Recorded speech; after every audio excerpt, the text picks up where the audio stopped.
NIS student की exam की तैयारी चालू हो चुकी है। एग्जामिनेशन आपको पता है 6 अप्रैल, 12 अप्रैल, 15 अप्रैल, ये मेन पेपर्स है। देखा जाए तो 15 अप्रैल जो कि हिंदी का पहला पेपर है, यहीं से असली शुरुआत हो रही है। आप अपनी तैयारी अच्छे से करके चले। अच्छा, एग्जामिनेशन से रिलेटेड अब हम सीरीज चालू कर रहे हैं। उसमें हर एक सब्जेक्ट का इंपॉर्टेंट क्वेश्चन भी होगा, सैंपल पेपर पर भी डिस्कस होगा, सितंबर अक्टूबर वाला पेपर भी पूरा रिवील होगा। उस कड़ी में कल से हम शुरुआत करने वाले हैं। और क्या एग्जामिनेशन का पैटर्न रहने वाला है। कुछ स्टूडेंट ये पूछ रहे थे कि कैसे करें जिससे हम पास हो जाए, इस पर भी हम बात करने वाले। देखो, एग्जामिनेशन को इवेलुएट कर रहे, जब हम लोग इवेलुएशन करते हैं आंसर शीट की, तो क्या उसमें चाहिए, क्या लिखेंगे कि हम जल्दी पास हो जाएंगे। पहली बात, हर एक क्वेश्चन को अटेम्प्ट करना सीखे। ये पहला और अच्छा टिप्स है। हर एक क्वेश्चन को अटेम्प्ट करिए, पहली बात। दूसरी बात, कौन सा क्वेश्चन कितने मार्क्स का उसके हिसाब से अटेम्प्ट करिए। 1 मार्क्स का एक लाइन में फिनिश कर दीजिए। 2 मार्क्स का कम से कम आधे पेज जाइए, पॉसिबल हो तो 1 पेज तक जाइए। 3 मार्क्स का है तो कम से कम 2 पेज जाइए। 5 मार्क्स का है तो 3 पेज प्लस करिए, डायग्राम भी दीजिए, कंक्लूजन भी दीजिए और एक रिजल्ट तक भी पहुंचाइए उसको। इस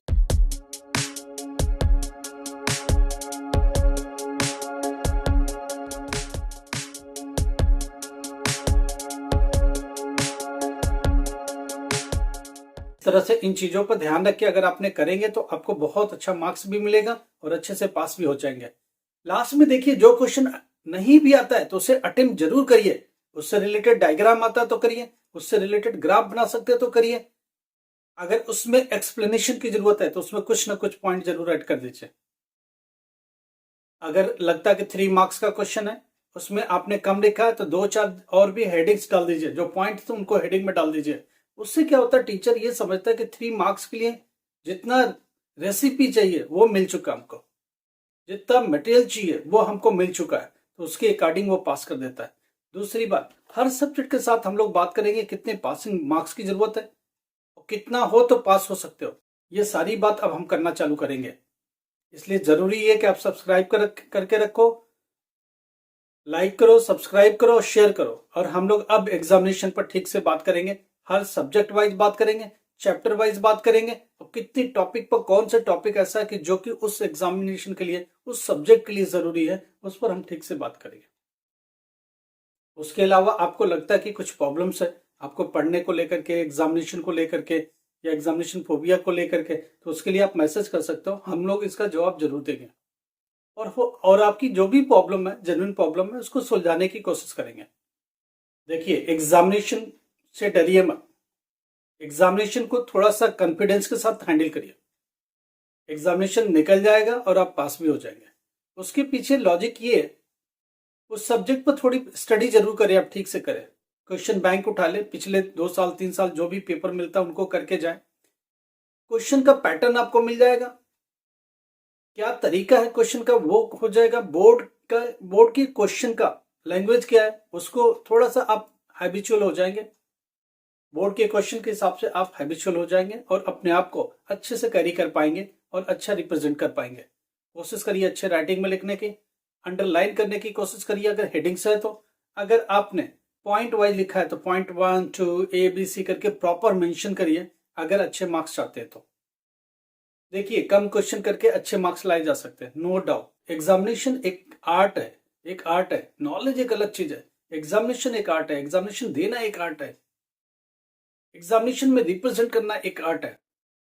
आप अपने कॉपी को कैसे सजाते हो, कैसे कैरी करते हो, अपने आंसर को कैसे रिप्रेजेंट करते हो, जरूरी ये है कि उसके हिसाब से सब्जेक्ट वाइज जस्टिफाई करिए। आप क्या सब्जेक्ट है, उस सब्जेक्ट की रेसिपी क्या है, उस सब्जेक्ट का रिक्वायरमेंट क्या है, उस सब्जेक्ट को हमें आंसर कैसे करना है, उस सब्जेक्ट के टीचर की साइकोलॉजी क्या है, उसको समझना बहुत जरूरी है।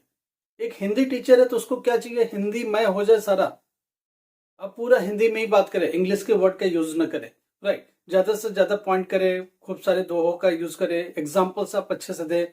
इंग्लिश टीचर को क्या चाहिए, इंग्लिश को चाहिए कि लेटर शुरू कैसे करते हैं, एंड कैसे करते हैं, उसका मेथड क्या लिखने का, ये सारी चीजें वो देखता है। आंसर्स देते तो पॉइंट वाइज 1 by 1 कैसे देते हैं, तो ये सारी चीज है। साइंस के टीचर को क्या चाहिए? अच्छा डायग्राम आना चाहिए, अच्छा ग्राफ आना चाहिए, अच्छा रिप्रेजेंटेशन होना चाहिए, उसका पॉइंट आना चाहिए, ए बी सी सीक्वेंस में आना चाहिए। 3 प्रॉपर्टी है तो प्रॉपर्टी 1, प्रॉपर्टी 2, प्रॉपर्टी 3, कैरेक्टरिस्टिक है तो 1 2 3, उसके हिसाब से अच्छा से रिप्रेजेंट हो जाना चाहिए। अगर आप ये अच्छा कर पाते तो आप बहुत कुछ अचीव कर लेंगे और अच्छे मार्क्स से पास हो सकते हैं। सब्जेक्ट वाइज बहुत सारी प्रॉब्लम्स है, फिजिक्स में प्रॉब्लम है, केमिस्ट्री प्रॉब्लम है, बायोलॉजी में प्रॉब्लम्स है, 10th क्लास साइंस प्रॉब्लम है, होम साइंस प्रॉब्लम है, पॉलिटिकल साइंस, ज्योग्राफी, बहुत सारे क्वेश्चन चैप्टर्स है, बहुत सारे सिलेबस है, बहुत सारे सब्जेक्ट्स है। हम लोग बात करेंगे अप टू सितंबर अक्टूबर का पूरा पेपर, हर एक सब्जेक्ट का रिवील करेंगे, उस पर एनालिसिस करेंगे, इंपॉर्टेंट क्वेश्चन निकालने की कोशिश करेंगे और ज्यादा से ज्यादा और अच्छे से अच्छे करने की कोशिश करेंगे। और उन सब्जेक्ट को कैसे अटेम्प्ट करें इस पर बहुत ठीक से बात करेंगे। Wait for that. हम लोग कल से ये सीरीज चालू करेंगे, कोशिश करेंगे ज्यादा से ज्यादा, एक से ज्यादा पेपर आपको एक दिन में दिए जाए और समझा दिया जाए आपको। ठीक है, उसके अलावा भी कोई प्रॉब्लम मैसेज में छोड़िए, हम आपको जवाब देंगे। Thank you so much. Like करो, सब्सक्राइब करो, शेयर करो।